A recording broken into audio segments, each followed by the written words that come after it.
الرجیم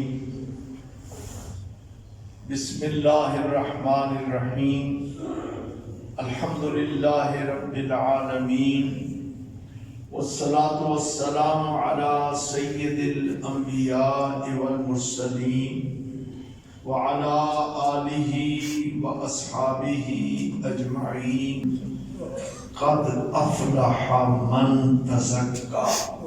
میں نے قرآن پاک کی ایک آیت کریمہ تلاوت کی ہے، اس حوالے سے صرف چند باتیں عرض کر کے آپ سے اجازت چاہوں گا۔ انسان کی زندگی میں گھاٹے اور خسارے زیادہ ہیں، فائدے کم ہیں۔ رب نے بڑی وضاحت کے ساتھ اور بڑی تاکید کے ساتھ زمانے کی قسم اٹھا کر کہا کہ ان الانسان لفی خسر، انسان گھاٹے میں ہے۔ آپ اگر غور کریں نا تو اگر اپنی زندگی کو دیکھیں تو ہر پل کا گزر جانا گھاٹے میں اضافہ کرتا ہے۔ آنے والی سال ترقی کی نہیں آتی، در حقیقت تنزل کی آتی ہے، اور اس میں گھاٹے سے بچنے کے لیے جو راز رب نے آشکارا کر دیا، کھول دیا، اس خالق نے جس کے ہاتھ میں نقصان اور فائدے ہیں، اس ذات نے بڑا کھول کے بتا دیا کہ سارے کے سارے انسان گھاٹے میں ہیں۔ والعصر ان الانسان، اب یہ جو الانسان ہے، اس میں سے کوئی بھی بیچ میں سے نکل نہیں سکتا سوائے اس کے جس کا استثناء رب کر دے۔ رب نے فرمایا ان الانسان لفی خسر الا، صرف وہ گھاٹے سے بچتا ہے الذی، کون سا؟ وہ جو ایمان لایا اور جس نے نیک عمل کیا۔ اب جو گھاٹے سے بچ گیا اس کے بارے میں قرآن کہتا ہے قد افلح، جو بچ گیا خسارے سے، گھاٹے سے، اس نے فلاح پا لی۔ اور اگر فلاح پانے والوں کو دیکھنا چاہتے ہو نا تو دور جانے کی ضرورت نہیں، یہ چند قدموں پر ایک ہستی موجود ہے جس کی قبر گواہی دے رہی ہے اس کی فلاح، اس کی کامیابی۔ زندوں کے پاس مطلب نہ ہو تو کوئی آتا جاتا ہے۔ سچی بات تو یہ ہے کہ ہم اس حد تک پہنچ چکے ہیں کہ اگر والدین بوڑھے ہو جائیں نا اور ان سے فائدے کی توقع نہ رہے تو اولاد تک انہیں بھی چھوڑ دیتی ہے، بلا دیتی ہے، کوئی کسی کے پاس نہیں جاتا۔ لیکن جو گھاٹے سے نفع کی طرف چل پڑتے ہیں نا، پھر ان کے اندر ایک جاذبیت پیدا ہو جاتی ہے، اٹریکشن پیدا ہو جاتی ہے کہ وہ زندہ ہو تو مخلوق خدا کھچی چلی آتی ہے، اور اگر وہ پردہ کر کے منو مٹی کے نیچے آرام فرما ہو تب بھی دنیا جوق در جوق ان کی قبر کی زیارت کرنے کے لیے کھچی چلی آتی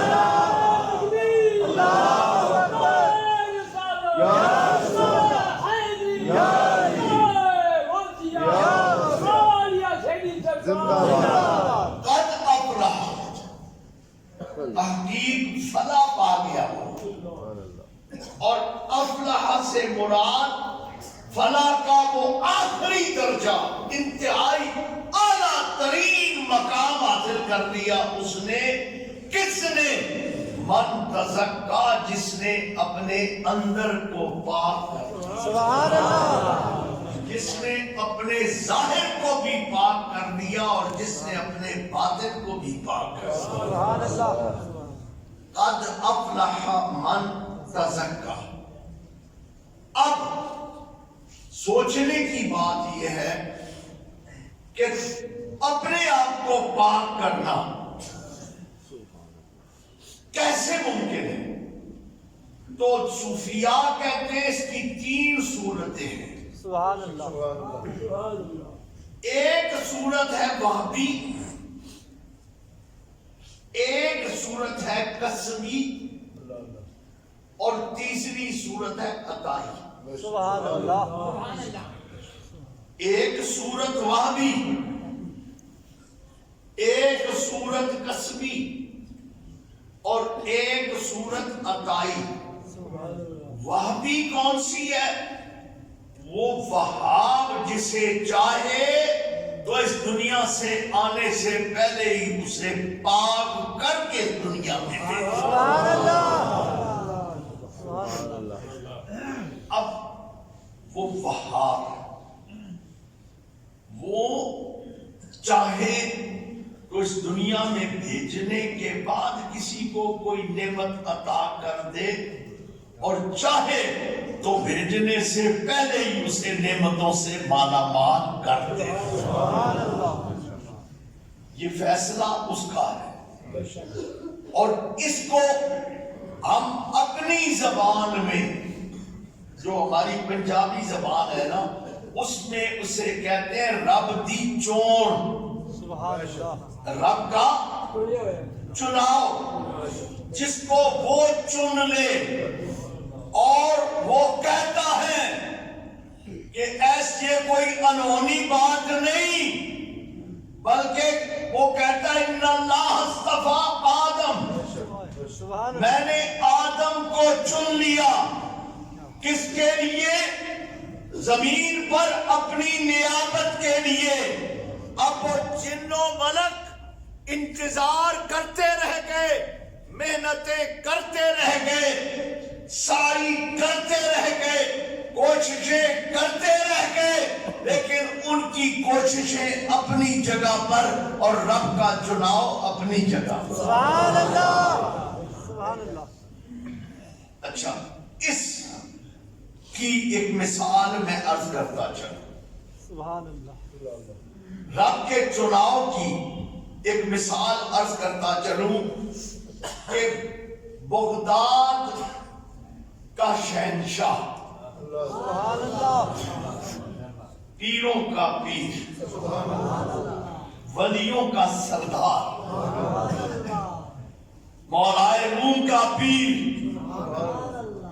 جس کے بارے میں مولائے روم کہتے ہیں غوث اعظم درمیانے اولیاء جو محمد درمیانے انبیاء۔ سبحان اللہ، سبحان اللہ، اس غوث اعظم کو دیکھو کب؟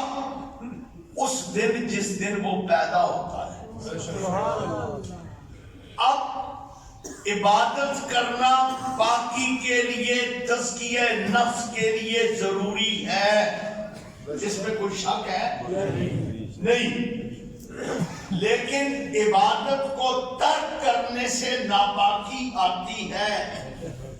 تو جو پاک ہوتے ہیں نا، ان کو ہم عرف عام میں پرہیزگار کہتے ہیں۔ پرہیزگار کا معنی کیا ہوتا ہے؟ گناہوں سے بچنے والا، پرہیز کرنے والا۔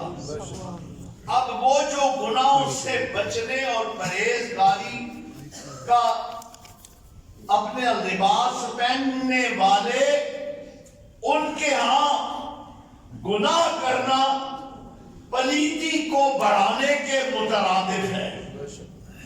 اب ذرا غور کیجئے کہ اللہ کا یہ محبوب جب اس دنیا میں آیا تو اس کو کسی نے درس نہیں دیا،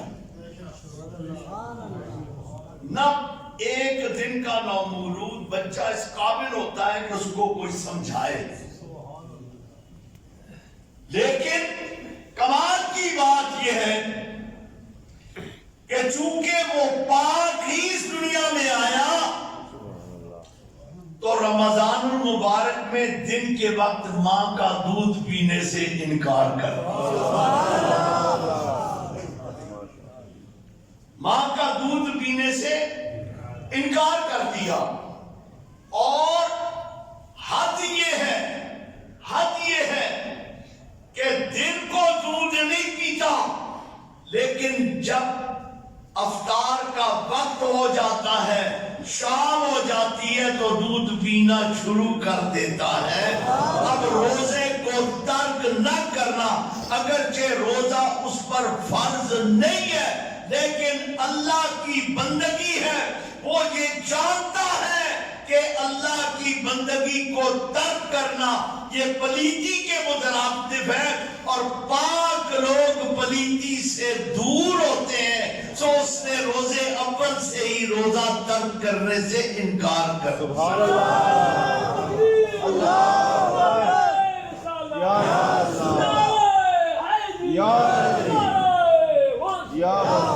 یہ کیا ہے؟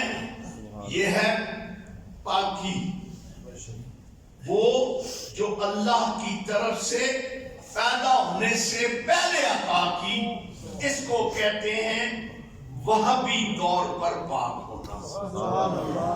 اللہ جسے پاک ہی پیدا کرے، اللہ جسے پاک ہی پیدا کرے، ایک وہ پاک ہے، وہ بھی فلاح پا گیا.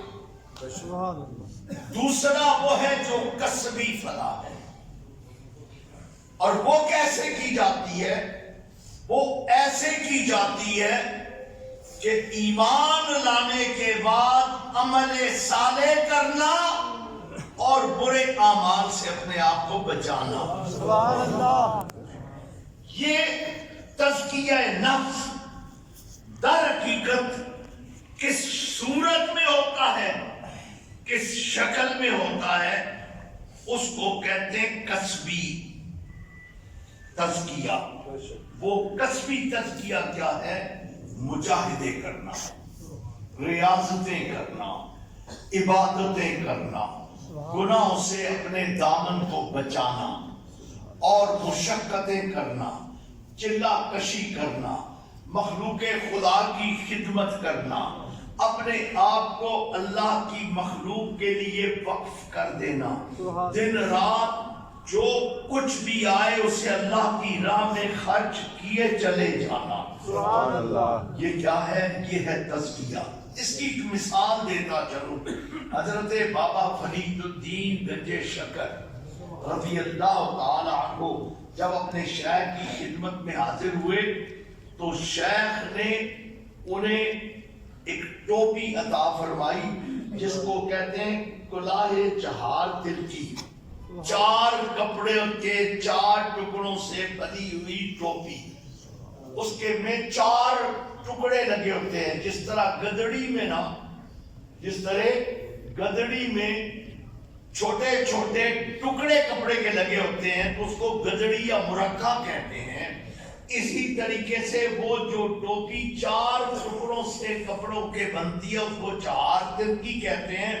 وہ ٹوپی سر پہ پہنائی اور کہا مولانا فرید الدین تمہیں پتہ ہے اس ٹوپی کے جو 4 ٹکڑے ہیں وہ کیا پیغام دے رہے ہیں؟ ایک ٹکڑا ہے شریعت کا، یہ ٹوپی پہن کے شریعت کی پابندی لازم ہے. یہ ٹوپی پہننے کے بعد شریعت کی پابندی تم پر لازم ہے. اور دوسرا ہے کہ جب شریعت پر پورے اترو گے ہر معیار پر تو پھر اس کے بعد مجاہدات روکنے نہیں بلکہ بڑھانے ہیں. پھر رخصت کو ترک کر کے ہزیمت کی طرف جانا ہے، مجاہدے کرنے ہیں. اور اس کی مثال تمہیں میں دے دوں کہ نصاب زکوٰۃ کا شریعت میں ہے 100 روپے تیرے پاس ہوں تو 2.5 اللہ کے 97.5 تیرے. لیکن جب دوسرے درجے پر پہنچو گے طریقت کے درجے پر تو نصاب بدل جائے گا. اب کیا ہے؟ اب نصاب ہے کہ اللہ نے 100 دیے تو 2.5 نہیں دینے، 25 اللہ کی راہ میں خرچ کرنے ہیں. سبحان اللہ. اور پھر جب اس مقام سے آگے تیسرے درجے پر پہنچو گے تو پھر 2 روایات آتی ہیں. ایک میں ہے 75 اللہ کی راہ میں خرچو گے اور 25 اپنے پاس رکھ لو گے، اور ایک میں آتا ہے آدھا اللہ کی راہ میں دے دو گے، آدھا اپنے پاس رکھ لو گے. سبحان اللہ. اور تیسرا مقام کیا ہے؟ فرمایا آخری مقام یہ ہے کہ اللہ تمہیں جو دے وہ سارے کا سارا تم اللہ کی راہ میں خرچ کر دو اور اپنے پاس کچھ بھی نہ رکھو. اس کی مثال میرے حضرت بڑے آرام سے دیتے تھے. سبحان اللہ. فرماتے تھے اگر اس کی مثال دیکھنی ہے نا تو قصہ فاروق و صدیق میں دیکھ. سبحان اللہ. فرمایا ایک مقام معرفت پر تھا، اس کے جب حکم ہوا اللہ کی راہ میں لے آؤ اپنا مال اسباب لے کے، تو اپنے پاس جو کچھ بھی تھا، بہت کچھ تھا اس وقت، بہت کچھ تھا، سارا مال اسباب 2 حصے کیا. ایک اپنے لیے گھر میں رکھا اور دوسرا لے کر محبوب خدا کے قدموں میں پیش کر دیا. حضور نے سید دو عالم صلی اللہ علیہ وسلم نے پوچھا عمر یہ تو سب کچھ لے آئے ہو، اس میں گھر کا اسباب بھی شامل ہے، مال و دولت مویشی سب کچھ؟ کہا ہاں یا رسول اللہ جو کچھ بھی تھا میں نے 2 حصوں میں تقسیم کر دیا، ایک اللہ کے نام پر پیش کرنے کے لیے آپ کے قدموں میں لے آیا ہوں، ایک آدھا جو ہے وہ اپنے گھر پہ رکھ دیا. یہ معرفت تھی. لیکن حقیقت کا مقام کیا تھا؟ فرمایا صدیق اکبر تھوڑا سا مال لے گئے. سبحان اللہ. بظاہر دیکھنے میں وہ مال تھوڑا تھا، بظاہر دیکھنے میں کم تر تھا. عمر خوش ہو رہے تھے کہ آج میں صدیق سے بازی لے کے آؤں، آج میرا مال زیادہ ہے جو میں اللہ کی راہ میں دینے لگا ہوں اور صدیق کا مال کم ہے. سوال مصطفیٰ نے وہی دہرایا جو عمر سے کیا تھا. ابو بکر یہ جو کچھ لے آئے ہو کیا لے آئے ہو، کیا گھر چھوڑ کے آئے ہو؟ کہا آقا جو کچھ بھی رب نے دیا تھا تیرے قدموں پر قربان کرنے کے لیے لے آیا ہوں. فرمایا پیچھے کیا چھوڑ کے آئے ہو؟ کہا پیچھے اللہ اور اللہ کا رسول چھوڑ. نعرہ تکبیر، نعرہ رسالت، نعرہ تحقیق، نعرہ حیدری. یہ وہ مقام حقیقت ہے. سبحان اللہ. یہ وہ مقام حقیقت ہے جہاں بندہ اپنے لیے کچھ نہیں سوچتا، پھر اس کی عبادت جنت کے لالچ میں نہیں ہوتی، اس کا گناہوں سے بچنا جہنم کے خوف سے نہیں ہوتا، بلکہ وہ اللہ کی بارگاہ میں جو کچھ بھی کرتا ہے وہ صرف اور صرف اپنے رب کو راضی کرنے کی خاطر کرتا ہے. یہ مقام جس کو حاصل ہوتا ہے پھر اس کا اندر پاک ہو جاتا ہے، پھر اس کا اندر پاک ہو جاتا ہے. اور تیسرا ہے عطائی، اس کا بھی ذکر کرتا چلوں. کچھ لوگ ہوتے ہیں جنہوں نے مشقتیں بھی نہیں کی ہوتی، جو پاک ہوتے نہیں، بظاہر لوگوں کو پلید نظر آتے ہیں، لیکن کسی کامل کی نگاہ پڑ جائے تو وہ کامل کی نگاہ انہیں آنے واحد میں پاک کر دیا گیا. 2 واقعے عرض کر کے اپنی بات کو ختم کرتا ہوں. ایک ہے قیدیاں والے جو حضرت صاحب تھے، ان کا نام تھا نور الحسن شاہ. ان کا پورا خاندان شیعہ اور وہ خود شیعہ ذاکر. اب مجلس پڑھنے کے لیے چلے گئے شرک پور شریف.